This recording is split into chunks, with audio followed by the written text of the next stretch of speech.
So, um, if an art conservator runs an X-ray over a famous painting in a museum, they'll often find like an entirely different image intentionally painted over. Right, yeah, buried for centuries underneath the paint. Exactly, like a hidden draft or a completely different story that someone desperately wanted to hide. Oh, absolutely. It happens all the time. And today, for this deep dive, we are running that exact same kind of X-ray over, honestly, one of the most famous calcified stories in human history. The Garden of Eden. Yeah.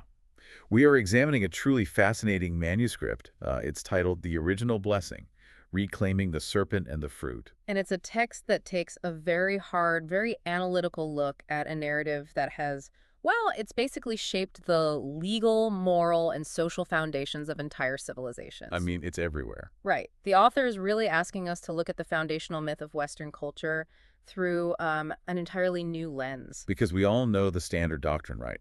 A woman reaches for a forbidden fruit, a snake whispers a lie, the world breaks, and humanity is exiled into shame forever. Yeah, the ultimate story of human failure. Exactly. But this manuscript asks just this wild question. What if this was always just a cover story? Yeah. Okay, let's unpack this. So the central premise of the text kind of flips the traditional narrative entirely on its head. It Hmm. asks, what if there was no fall of humanity, but rather a flowering? A flowering. I love that term. That's powerful. The manuscript argues that older, earth-based, and heavily feminine theologies were deliberately overwritten by later cultures. Like the painting being painted over. Precisely. Oh. In this analysis, the author posits that patriarchal theology took what was originally a primordial myth about the gift of embodied wisdom, and they reframed it as a cosmic transgression. So through this lens, we're going to explore the text's claims that the serpent was actually historically viewed as an ally, Yes. and that the fruit was meant to be medicine, Right. and that the woman's reach for it was actually an act of sovereign self-knowledge, That's the core of it, yeah. which is huge. And the author makes a pretty bold promise in the introduction for you, the listener. They argue that by peeling back these layers, you might fundamentally shift how you view your own body, your instincts, and your literal gut feelings. They are essentially pitching a completely different operating system for the human experience. Yeah, they really are. But to understand how this ancient cover-up allegedly operated, I mean, we have to start with the ultimate villain of the conventional story. The snake in the grass. Exactly, the serpent. Well, what's fascinating here is that before Hebrew scripture was codified, the serpent was almost universally revered as sacred. Really, because that is so counterintuitive to how we see them now. Right, but if you look at the mythological records that precede the biblical Genesis, I mean, we are talking about Sumerian, Babylonian, Egyptian, Minoan, and Indian traditions. So, like, all over the place. Everywhere, the serpent was decidedly not a symbol of deception or evil. So what was it then? Because, it's hard for a modern listener to imagine a snake as anything other than like a predator or a threat. Sure, but you have to look at how ancient agrarian cultures observed the natural world. A serpent lives close to the earth, right? It navigates the dark soil, the roots of trees, and the surface world. Oh, I see. So it kind of bridges the gap. Exactly. It bridges the underworld and the world of the living. But more importantly, it sheds its skin and emerges entirely renewed. Wow. Yeah, of course. Because of that biological reality, early cultures viewed the serpent as the ultimate symbol of transformation, renewal, and just the raw, unending life force of the earth itself. So it's a symbol of immortality, essentially. Like it's not dying, it's just regenerating. Precisely that. In nearly every ancient goddess tradition the manuscript analyzes, the serpent is either her companion or a literal extension of her own power. Can you give an example of that from the sources? Yeah, let's look at the Sumerian myth of the goddess Inanna. When she descends into the underworld to face her shadow self, she is accompanied by serpent wisdom. So the snake isn't tricking her there. Not at all. It is guiding her through the dark. And in Minoan culture, you have those famous snake goddess artifacts. They depict a woman holding serpents aloft in both hands. Right, I've seen pictures of those. She isn't fighting them. She is harnessing them as a symbol of pure, embodied sovereignty. And the text also brings up Eastern traditions, right?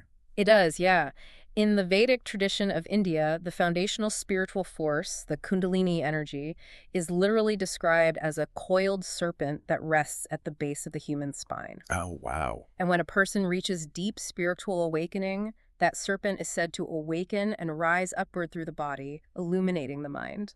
I'm trying to picture this physically, and a really modern analogy comes to mind. Oh, yeah. Yeah, if you look at a medical diagram of the human nervous system, the spine itself looks remarkably like a snake. It really does. And the nervous system branches out, snaking through our entire body. If we follow the manuscript's logic, the snake in the Eden myth isn't a literal reptilian interloper sneaking into a garden. Right. It sounds like it represents our pre-verbal body consciousness. That is exactly the connection the author makes. The manuscript argues that the serpent represents our primal nature. It is the felt sense. The felt sense. Yeah, the somatic hum of the body. It's the intelligence of our skin and our gut that knows things, senses danger, or feels pleasure long before our conscious linguistic brain even catches up. So when later theologians declared the serpent to be the source of all evil, they weren't just writing a fable about a bad animal. No, not at all. The text posits that they were attempting to banish the body's own knowing. Oh, wow. That's deep. Right. The authors of the later patriarchal texts needed to elevate the rational mind and the transcendent spirit, which they associated with the sky and with masculinity. Okay. To do that, they had to demonize the earth, matter, and instinct, which were all heavily associated with the feminine. So by declaring the serpent evil? They were effectively telling humanity to be terrified of its own internal warning systems and natural desire. That is incredibly manipulative. I mean, if your gut tells you something is wrong, or your body naturally desires something, but the religious institution tells you your gut is a literal demon. You stop trusting yourself. Exactly. Yeah. You have to rely entirely on the institution to tell you what is true. Which is the ultimate form of control. And the manuscript suggests that the true fall of humanity wasn't a fall from grace caused by disobedience. What was it then? The tragedy, according to the text, is that the historical fall was our fall from embodiment. Because the moment you lose trust in your body's innate intelligence, you are exiled from yourself. Here's where it gets really interesting. Because if the serpent actually represents our inner somatic wisdom, what does that make the forbidden fruit? Right, the other piece of the puzzle. Because canonically, the fruit is the radioactive core of the story. It is the trap. But the manuscript points out that we are completely ignoring the basic biological reality of what a fruit actually is in nature. Yeah, in older mythological grammar, a fruit is never a trap. Think about the life cycle of a tree. A fruit is the ultimate culmination of a tree's living. It is the sweetness and sustenance produced through years of rooting deep into the earth, drawing up water, growing branches, weathering the seasons. It takes so much energy to make. Exactly. It contains seeds, and its primary biological purpose is to feed others and propagate life. It is the creative gift of a living being to the world. So it's the natural expression of the tree itself. It isn't some alien object placed there to test people. No. And the text equates this explicitly to the generative nature of the feminine body and the feminine principle in general. How so? Well, in these older earth-based traditions, the feminine principle is the principle of fecundity. It is creative expression. It is life moving through a physical vessel and offering itself outward. Okay, I see where this is going. So when the manuscript reframes the story of Eden, it argues that Eve was not seduced into an alien transgression. When she reaches for the fruit, she is reaching for the knowledge that her own nature already carries. She's taking ownership of her own creative capacity. But I have to push back here on behalf of the listener. Because while the manuscript paints a very beautiful, very empowering picture of this moment, it doesn't line up with the rest of the text in Genesis. It doesn't, no. The canonical story follows this act with some incredibly severe specific consequences. Genesis explicitly says the punishment for the woman is pain in childbirth, and that her husband will rule over her. Right. So if eating the fruit was an act of sovereignty, how does the manuscript explain those divine curses? You're hitting on the core tension of the entire manuscript. The text asserts that those punishments are absolutely not cosmic law, nor are they the natural consequence of seeking wisdom. Then what are they? The author argues that those verses are the patriarchal rewrite in action. They are the literal paint layered over the original myth. Can you break down the mechanics of how that rewrite actually happened? Like, how does a culture just flip a myth like that?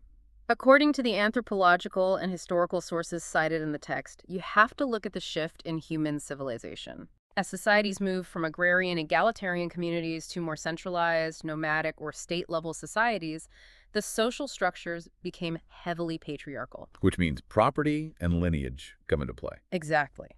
Property, inheritance, and lineage became tied to male control. And to maintain that control, these emerging power structures needed a theological justification for the subordination of women. So they couldn't just say, we are in charge because we have the swords. They needed the gods to say it. Yes.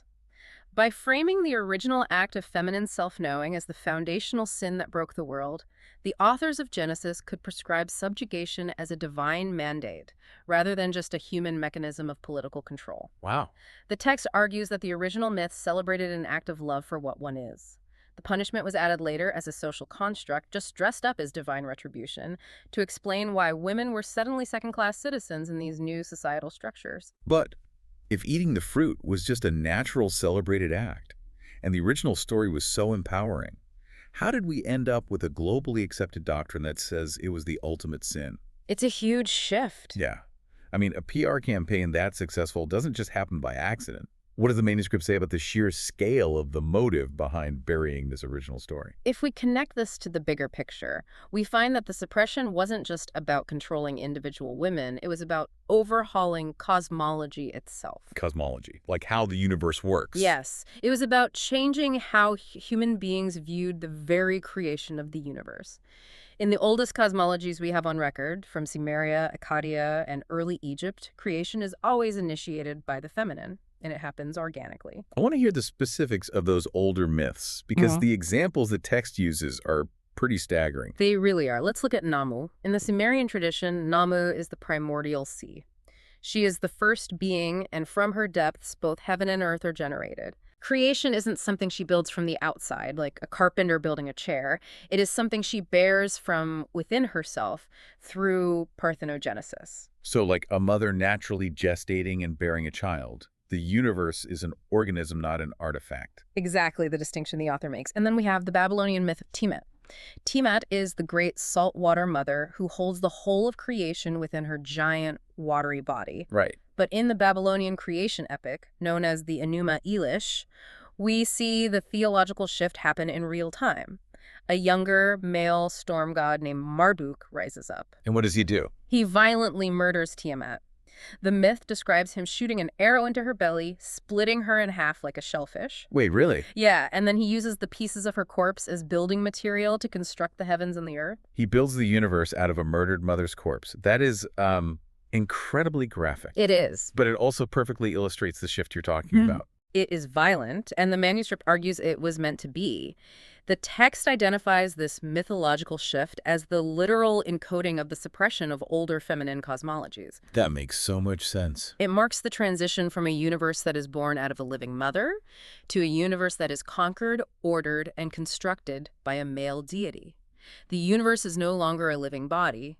It is dead matter that has to be organized by an external boss. And when you synthesize the manuscript's argument here, you suddenly see the existential threat this older belief system posed to the monotheistic religions that were emerging at the time. Oh, massive threat. Let me make sure I'm putting these pieces together correctly. If the serpent is inner somatic wisdom, and the fruit is the natural blessing of creation, and the garden is the feminine body of the world itself, then humanity is already whole. Yes. And consider the implications of that wholeness. If humanity is already whole, what becomes obsolete? The institution. Ex- I mean, if you are already whole, you don't need a transcendent male god residing outside of nature to come down and rescue you from your own nature. Creation is already complete from within. You don't need to be saved. Which means you don't need a mediator. You don't need a centralized priesthood to grant you access to the divine. Wow.